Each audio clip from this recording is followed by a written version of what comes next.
Hello बच्चों, मैं दीपिका राजस्थान सरकार और वेदांता के CSR इनिशिएटिव ई कक्षा में आपका स्वागत करती हूँ, जिसके टेक्निकल पार्टनर हैं मिशन ज्ञान। बच्चों, हम पढ़ रहे हैं कक्षा 10 का विज्ञान विषय का अध्याय 14 ऊर्जा के स्रोत। तो इस पार्ट को हमने पिछले वीडियो में कंप्लीट कर लिया था और हमने ऊर्जा के परंपरागत स्रोत और गैर परंपरागत स्रोतों के बारे में अच्छे से समझ लिया था। अब इस भाग में करेंगे हम इस पाठ के अभ्यास प्रश्न जो कि हमारे पाठ्य पुस्तिका में दिए गए हैं। तो जल्दी से आप अपने कॉपी और पेन लेकर तैयार हो जाइए। चलिए शुरू करते हैं। पहला प्रश्न हमें दिया गया है, गर्म जल प्राप्त करने के लिए हम सौर जल तापक का उपयोग किस दिन नहीं कर सकते हैं। हमें क्या करना है, जल को गर्म करना है, तो सौर जल तापक का उपयोग यदि हम करेंगे तो किस दिन हम इसका उपयोग नहीं कर पाएंगे। विकल्प दिए हैं, धूप वाले दिन, बादलों वाले दिन, गर्म दिन और पवनों वाले दिन। तो इसका आंसर क्या हो जाएगा, बादलों वाले दिन, क्योंकि सूर्य की किरणें जो है वो सीधे सौर तापक पर नहीं गिर पाएगी यदि दिन कैसा होगा, बादलों वाला होगा, और हमारा जल गर्म नहीं हो पाएगा। आगे बढ़ते हैं। नेक्स्ट क्वेश्चन दिया है, निम्नलिखित में से कौन जैव मात्रा ऊर्जा स्रोत का उदाहरण नहीं है। क्या बताना है हमें कि जैव मात्रा ऊर्जा स्रोत का उदाहरण नहीं है। विकल्प दिए हैं, लकड़ी, गोबर गैस, नाभिकीय ऊर्जा और कोयला। तो देखिए, लकड़ी, गोबर गैस और कोयला, ये तो सब क्या है, जैव मात्रा ऊर्जा स्रोत हैं। ये सभी पौधे या जंतुओं के उत्पाद हैं। तो यहाँ पर हमारा आंसर क्या हो जाएगा, नाभिकीय ऊर्जा। ये जैव मात्रा ऊर्जा स्रोत नहीं है। नाभिकीय ऊर्जा के द्वारा हम इससे ऊर्जा प्राप्त करते हैं। आगे बढ़ते हैं, नेक्स्ट क्वेश्चन लेते हैं। आगे पूछा है, जितने ऊर्जा स्रोत हम उपयोग में लाते हैं उनमें से अधिकांश सौर ऊर्जा को निरूपित करते हैं। निम्नलिखित में से कौन सा ऊर्जा स्रोत अंततः सौर ऊर्जा से व्युत्पन्न नहीं है। देखिए, विकल्प दिए हैं, भूतापीय ऊर्जा, पवन ऊर्जा, नाभिकीय ऊर्जा और जैव मात्रा। तो इसमें हम देखें, भूतापीय ऊर्जा, पवन ऊर्जा और जैव मात्रा, इनके उत्पादन में कहीं ना कहीं सौर ऊर्जा का उपयोग होता है, लेकिन जो नाभिकीय ऊर्जा है ये सौर ऊर्जा का व्युत्पन्न नहीं है। तो आंसर क्या हो जाएगा हमारा, नाभिकीय ऊर्जा। ये ऊर्जा स्रोत अंततः सौर ऊर्जा से व्युत्पन्न नहीं होता है। आगे बढ़ते हैं, नेक्स्ट क्वेश्चन लेते हैं।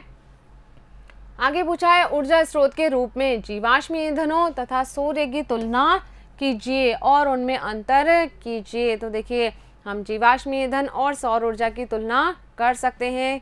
क्या क्या कह सकते हैं हम इसमें, कि जो जीवाश्म ईंधन है ये तो क्या है, एक अनवीकरणीय ऊर्जा स्रोत है। हमने पढ़ा था अनवीकरणीय ऊर्जा स्रोत क्या होते हैं, जिन्हें पुनः प्राप्त नहीं किया जा सकता है। तो जीवाश्म ईंधन क्या है, एक अनवीकरणीय ऊर्जा स्रोत है। जबकि हम बात करें सौर ऊर्जा की, तो ये क्या है, एक नवीकरणीय ऊर्जा स्रोत है जो चिरकाल तक, लंबे समय तक बिना समाप्त हुए उपलब्ध रहेगा। नेक्स्ट अंतर क्या हो सकता है, जीवाश्म ईंधन के प्रयोग के दौरान प्रदूषण युक्त गैसें उत्पन्न होती है। जब हम कोयला, पेट्रोलियम आदि का दहन करते हैं तो कार्बन डाइऑक्साइड, सल्फर के ऑक्साइड, नाइट्रोजन के ऑक्साइड आदि गैसें जो है वो उत्पन्न होती है। लेकिन जो सौर ऊर्जा है इनके प्रयोग से कोई भी प्रदूषण नहीं होता है। तो हम कह सकते हैं कि सौर ऊर्जा क्या है, स्वच्छ ईंधन है। इसके अलावा जीवाश्म ईंधनों का संग्रह तथा प्रयोग आसानी से हो जाता है। इन्हें हम आसानी से इकट्ठा कर सकते हैं, इनका भंडारण और प्रयोग कर सकते हैं। लेकिन जो सौर ऊर्जा है इसके संग्रह के लिए बनाई गई युक्ति अपेक्षाकृत अधिक लागत की होती है, क्योंकि इसके लिए विशेष तकनीकी की आवश्यकता होती है। नेक्स्ट अंतर क्या हो सकता है, कि जो जीवाश्म ईंधन है इनका उपयोग दिन या रात कभी भी किया जा सकता है, लेकिन सौर ऊर्जा हमें कब उपलब्ध होगी, केवल दिन में उपलब्ध होगी। तो रात के समय यह ऊर्जा हमें उपलब्ध नहीं होती है। तो ये हो गए जीवाश्म ईंधन और सौर ऊर्जा में अंतर। आगे बढ़ते हैं। नेक्स्ट क्वेश्चन पूछा है, जैव मात्रा तथा ऊर्जा स्रोत के रूप में जल विद्युत की तुलना कीजिए और उनमें अंतर लिखिए। किस किस में अंतर बताना है हमें, जैव मात्रा ऊर्जा तथा जल विद्युत ऊर्जा के बीच में हमें अंतर बताना है। तो देखिए, जो जैव मात्रा है और जल विद्युत है दोनों ही ऊर्जा के नवीकरणीय स्रोत हैं।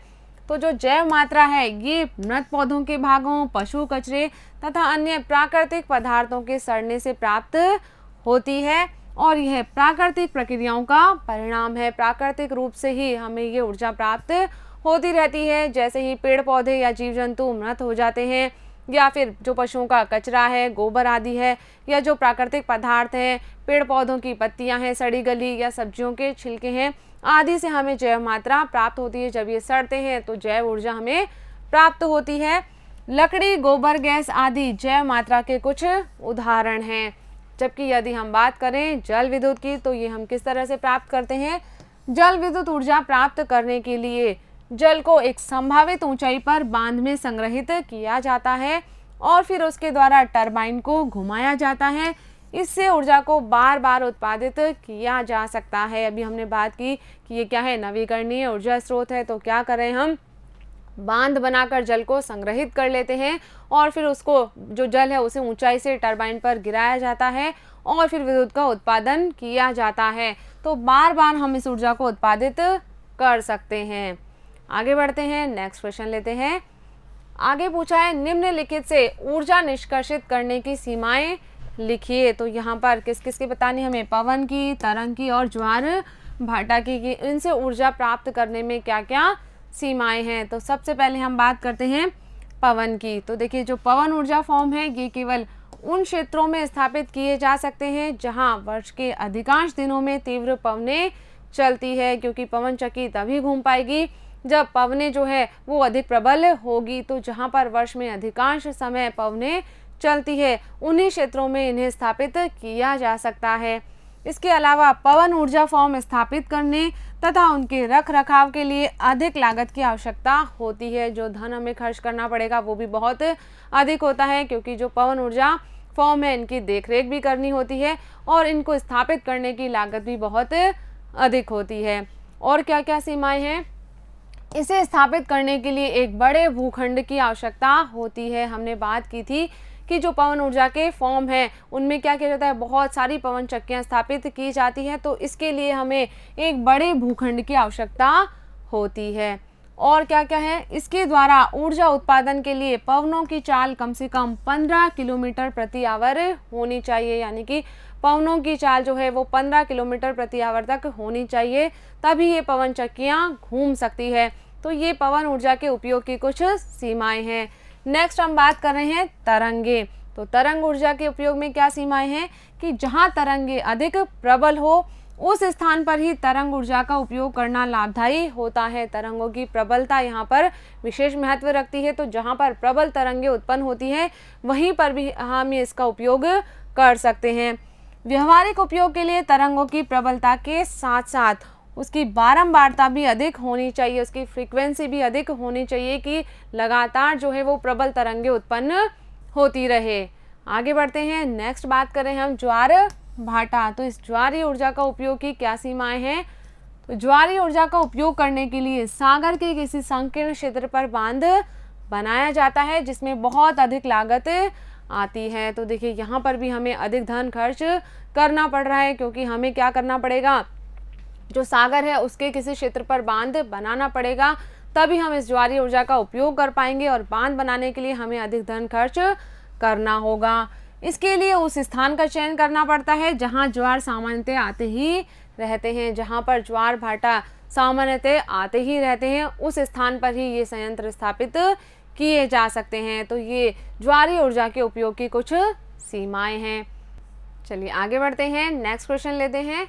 आगे पूछा है, ऊर्जा स्रोतों का वर्गीकरण निम्नलिखित वर्गों में किस आधार पर करेंगे। तो इसमें पहले हमें पूछा है नवीकरणीय तथा अनवीकरणीय, और दूसरा पूछा है समाप्य तथा अक्षय। आगे पूछा है क्या 1 तथा 2 के विकल्प समान हैं। तो देखिए, सबसे पहले हम बात करेंगे नवीकरणीय और अनवीकरणीय ऊर्जा स्रोत के बारे में। हम पढ़ भी चुके हैं इसके बारे में बहुत अच्छे से कि जो नवीकरणीय ऊर्जा स्रोत हैं ये पुनः प्राप्त किए जा सकते हैं, ये कभी समाप्त नहीं होंगे। जबकि जो अनवीकरणीय ऊर्जा स्रोत हैं इनकी सीमित मात्रा उपलब्ध है और ये एक न एक दिन समाप्त हो जाएंगे। तो क्या लिखेंगे इसमें हम कि नवीकरणीय ऊर्जा स्रोत ऊर्जा के वे स्रोत हैं जिनको पुनः उत्पन्न किया जा सकता है। उदाहरण के लिए हम बात करें सौर ऊर्जा की, तो सौर ऊर्जा को यदि हमने एक बार उपयोग में ले लिया है तो भी ये समाप्त नहीं होगी, खत्म नहीं होगी, पुनः बार बार हम इसका उपयोग कर सकते हैं। जबकि यदि हम बात करें अनवीकरणीय ऊर्जा स्रोत की, तो ये वे स्रोत हैं जिनको एक बार उपयोग करने के बाद पुनः प्राप्त करने के लिए बहुत अधिक लंबी अवधि लगती है, क्योंकि इनके निर्माण में कई वर्षों का समय लगता है, बहुत ही धीरे धीरे इनका निर्माण होता है। तो इसीलिए हम क्या कह रहे हैं, इन्हें अनवीकरणीय ऊर्जा स्रोत कह रहे हैं, क्योंकि इन्हें आसानी से पुनः प्राप्त नहीं किया जा सकता है, जैसे कि कोयला और पेट्रोलियम आदि जो हमारे जीवाश्म ईंधन है, ये कैसे हैं, अनवीकरणीय ऊर्जा स्रोत हैं। आगे बात करते हैं हम समाप्य तथा अक्षय ऊर्जा स्रोतों की। तो इसके बारे में भी हम पढ़ चुके हैं कि जो समाप्य ऊर्जा स्रोत हैं ये एक न एक दिन समाप्त हो जाएंगे, जबकि जो अक्षय ऊर्जा स्रोत हैं ये हमें चिरकाल तक उपलब्ध होते रहेंगे, बहुत ही लंबे समय तक उपलब्ध होते रहेंगे। तो क्या लिखेंगे इसमें हम कि समाप्य ऊर्जा स्रोत वे स्रोत होते हैं जो ज़्यादा समय तक नहीं चल सकते हैं, क्योंकि उनकी मात्रा सीमित होने के कारण वे जल्द ही समाप्त हो जाएंगे, क्योंकि इनके भंडार क्या हैं, सीमित मात्रा में हैं। जबकि अक्षय ऊर्जा स्रोत वे स्रोत होते हैं जो कि असीमित मात्रा में उपलब्ध हैं, जैसे कि सौर ऊर्जा, पवन ऊर्जा आदि। जबकि जो समाप्य ऊर्जा स्रोत हैं इसके उदाहरण क्या हो जाएंगे, जीवाश्म ईंधन, कोयला और पेट्रोलियम। तो यहाँ पर देखिए जो हमें 1 नंबर और 2 नंबर में पूछा गया था, नवीकरणीय और अनवीकरणीय ऊर्जा स्रोत और समाप्य और अक्षय ऊर्जा स्रोत, इनके जो उदाहरण हैं वो समान हैं। जो नवीकरणीय ऊर्जा स्रोत हैं और जो अक्षय ऊर्जा स्रोत हैं उनके दोनों के उदाहरण क्या हो सकते हैं, सौर ऊर्जा और पवन ऊर्जा। जबकि यदि हम बात करें ऊर्जा के अनवीकरणीय स्रोतों की या फिर समाप्य ऊर्जा स्रोतों की, तो इसमें हमने क्या उदाहरण लिए हैं, जीवाश्म ईंधन, कोयला और पेट्रोलियम। तो इस आधार पर हम कह सकते हैं कि हाँ, 1 तथा 2 के विकल्प समान हैं। आगे बढ़ते हैं, नेक्स्ट क्वेश्चन लेते हैं। आगे पूछा है ऊर्जा के आदर्श स्रोत में क्या गुण होते हैं। तो देखिए कौन कौन से गुण होने चाहिए ऊर्जा के आदर्श स्रोत में, कि वह हमें सरलता से सुलभ हो सके, आसानी से वो हमें मिल सके। इसके अलावा प्रति एकांक आयतन से अधिक ऊर्जा प्रदान करे, एकांक आयतन से भी हमें अधिक मात्रा में ऊर्जा उससे प्राप्त हो। इसी के साथ साथ इसका उपयोग सुविधाजनक हो, अर्थात प्रदूषण कम से कम हो। जिस भी ऊर्जा स्रोत का हम उपयोग कर रहे हैं, जिस भी ईंधन का हम उपयोग कर रहे हैं, वो पर्यावरण को क्षति नहीं पहुंचाता हो, कम से कम मात्रा में उससे प्रदूषण होता हो, उसका भंडारण तथा परिवहन करने में आसान हो, आसानी से हम उसे भंडारित कर सकें और उसका परिवहन भी आसानी से हो सके। इसी के साथ साथ वह सस्ता भी हो, महंगा नहीं हो, सस्ता होगा तभी हम आसानी से उसका उपयोग कर पाएंगे। तो ये सभी जो गुण हैं ये ऊर्जा के आदर्श स्रोत में होने चाहिए। आगे बढ़ते हैं, नेक्स्ट क्वेश्चन लेते हैं।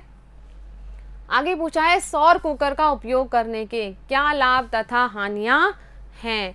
क्या ऐसे भी क्षेत्र हैं जहां सौर कुकरों की सीमित उपयोगिता है। तो सबसे पहले हम बात कर रहे हैं कि सौर कुकर का उपयोग करने के क्या क्या लाभ हैं। तो देखिए सौर कुकर में बने खाने में पौष्टिकता अधिक होती है, वो खाना अधिक पौष्टिक होता है, जो भी उसके अंदर पोषक तत्व हैं वो नष्ट नहीं होते हैं। यदि हम गैस पर या तेज आंच पर भोजन को पकाते हैं तो जो पौष्टिक तत्व हैं वो नष्ट हो जाते हैं, लेकिन सौर कुकर में जो खाना बनता है उसमें पौष्टिकता अधिक होती है। इसके अलावा भोजन पकाने में ऊर्जा की कोई लागत भी नहीं आती है। जब हम गैस पर खाना बना रहे हैं तो उसके लिए हमें सिलेंडर की आवश्यकता होती है और उसके लिए हमें पैसे खर्च करने पड़ते हैं, लेकिन यदि हम सौर कुकर में भोजन पका रहे हैं तो जो सूर्य की ऊर्जा है वो हमें फ्री में उपलब्ध होती है, तो इसीलिए इसमें कोई लागत नहीं आती है। इसी के साथ साथ सौर ऊर्जा प्रदूषण रहित होने के कारण प्रदूषण की समस्या भी उत्पन्न नहीं होती है। ये प्रदूषण रहित ऊर्जा स्रोत है तो इसीलिए यहाँ पर पर्यावरण को भी नुकसान नहीं पहुँचता है। आगे बात करते हैं हम कि सौर कुकर का उपयोग करने की क्या क्या हानियां हैं। तो देखिए सौर कुकर रात के समय या वर्षा के समय या फिर जब आसमान में बादल छाए हों उस समय कार्य नहीं करता है। सौर कुकर में हमें खाना पकाना है तो इसके लिए क्या ज़रूरी है कि सूर्य की किरणें सीधे उस सौर कुकर पर पड़े, लेकिन रात के समय या वर्षा के समय या बादलों वाले समय में हम इस सौर कुकर में खाना नहीं पका पाएंगे और इसमें भोजन धीमी गति से पकता है। गैस पर जब हम भोजन को पकाते हैं तो वो जल्दी से पक जाता है, लेकिन सौर कुकर में भोजन के पकने की जो दर होती है वो कम होती है, धीमी होती है। इसके अलावा सामान्य रूप से कार्य करने के लिए धूप की अधिकता होनी चाहिए, एकदम साफ आसमान होना चाहिए, सीधी धूप जो है वो उस सौर कुकर पर गिरनी चाहिए, तभी हम उस सौर कुकर में खाना बना पाएंगे। तो ऐसे क्षेत्र जहाँ पर बरसात का मौसम अधिक होता है, वहाँ पर जहाँ पर अधिकांश समय बादल छाए रहते हैं, ऐसे क्षेत्रों में सौर कुकर का उपयोग सीमित होता है। आगे बढ़ते हैं, नेक्स्ट क्वेश्चन लेते हैं। आगे पूछा है ऊर्जा की बढ़ती मांग के पर्यावरण परिणाम क्या हैं? ऊर्जा की खपत को कम करने के उपाय लिखिए। देखिए, ऊर्जा की जो मांग है वो लगातार बढ़ती जा रही है, तो पर्यावरण पर इसके क्या प्रभाव पड़ रहे हैं? तो देखिए, ऊर्जा की बढ़ती मांग को पूरा करने के लिए हम जीवाश्मी ईंधन का अधिक उपयोग करते हैं, कोयला, पेट्रोलियम आदि का उपयोग हम अधिक करते हैं, और जीवाश्मी ईंधन के बढ़ते उपयोग से पर्यावरण पर दुष्प्रभाव पड़ता है, प्रदूषण की मात्रा लगातार बढ़ती जा रही है। तो जीवाश्मी ईंधन का बहुत अधिक उपयोग वातावरण में ग्रीन हाउस गैस का स्तर बढ़ाता है, कार्बन डाइऑक्साइड का स्तर बढ़ाता है, जिसकी परिणाम स्वरूप ग्लोबल वार्मिंग, विश्व उष्णन की समस्या उत्पन्न होती है। प्रदूषण की मात्रा लगातार बढ़ती जा रही है, जो ग्रीन हाउस गैसें हैं उनकी मात्रा बढ़ती जा रही है, इसी कारण लगातार पृथ्वी के ताप में वृद्धि होती जा रही है, तो पर्यावरण पर इसका दुष्प्रभाव पड़ रहा है। अब हम बात करते हैं कि जीवाश्मी ईंधन की खपत को तो हम पूरी तरह से कम नहीं कर सकते हैं, लेकिन हम इसको कम करने के लिए क्या क्या उपाय कर सकते हैं? तो देखिए, यदि हम बिजली के उपकरणों को बुद्धिमानी से प्रयोग करें और बिजली की बर्बादी को कम करने जैसे कुछ उपाय करें, तो हम क्या कर सकते हैं? ऊर्जा की खपत को कम कर सकते हैं। इसी के साथ साथ हमें पानी का अनावश्यक उपयोग भी नहीं करना है, इससे भी हमें बचना है। सार्वजनिक परिवहन प्रणाली को बड़े पैमाने पर अपनाया जाना चाहिए। हम अपने निजी वाहन के स्थान पर बस का या ट्रेन का प्रयोग अधिक करें। यदि हमें अधिक लंबी दूरी तक जाना है तो हम उसे ट्रेन से तय करें या बस से तय करें, बजाय कि हम अपना निजी वाहन लेकर जाएं। तो इससे हम क्या करेंगे? जीवाश्मी ईंधन जो है हमारे पेट्रोलियम, डीजल आदि, उनकी बचत कर पाएंगे और ऊर्जा की खपत को कम करने में अपना योगदान दे पाएंगे। तो बच्चों, यहाँ पर हमारा ये भाग कंप्लीट हो गया है। इसी के साथ साथ हमारा पाठ भी यहाँ पर पूरा हो गया है। मुझे उम्मीद है कि इस वीडियो में हमने जो भी बातें की है वो आपने अच्छे से समझी होगी और अपनी कॉपी में नोट भी कर ली होगी। तो मिलेंगे हम अगले वीडियो में अगले पार्ट के साथ। तब तक आप पढ़ते रहिए, आगे बढ़ते रहिए। धन्यवाद।